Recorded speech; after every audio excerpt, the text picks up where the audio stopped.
Direção Nacional Transporte e Terrestre, seja para a operação Taxi Kinur, tamasira a condição la permite ona, onde circula tula passageiros sira e redililarang. Segunda-feira, Diretora Nacional Transporte no Terrestre, Maria Antônia Guterres informa, governo e a ona companhia ida, niamak substitui fali taxi sira nebe hapara. Diretora sublinha, taxi balão se continua a circular, mas bem se lihusi processo lubuk, tem que lihusi inspeção, molok renova tansirania licença circulação.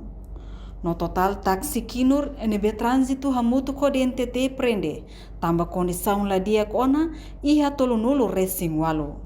Portanto, governo lihusi de NTT, ia ona plano no se ia companhia ida, mas se substitui hodi hatama carreta, modelo hanesang ho taxi, hodi circula ia dililarang.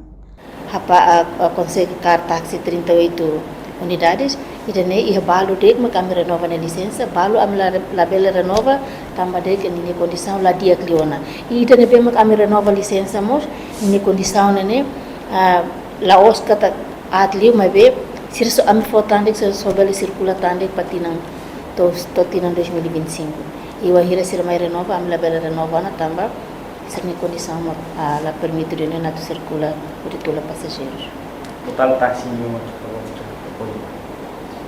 Awalnya total taxi e altura ne taxi kino ne taxi barak ma agora dadau kata itare sira circula ilegalmente e altura operação conjunta a me prende de 38 taxi ne bema DTT ho polícia trânsito prende e a me renova por volta de 16 unidades de ma me renova e ser ne condição me tare kata ho condição de ne bema sira bahai por exemplo nessa lampu lá dia aí ninia kadira musira basuku fila fala então basira ne ame renova mas be batina de berarti to 2025 de 2025 ser se mai renova ame se la renova na ser ne licença também ser ne condição la permitir Transporte de nenhuma tu substitui para taxi ne Hanya tu substitui fal taxi e na companhia ida ne bema mais hora no DTT ne pronto até hatama fila fala careta o modelo nessa automóvel serne para tu bele substituir fila fale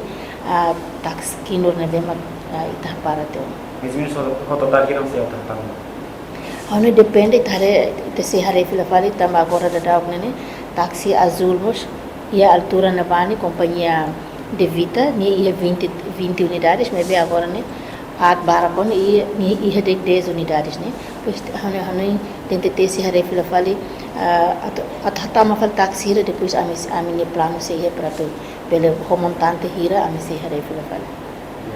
Reportagem no Vai Magno Televisão Timor Post. Janela informação ba emogoto. Atua tem informação atual dia clio. Kita haluha. Hane botão subscribe, like. Halo comentário no fahe tutang ba media sosial hotu.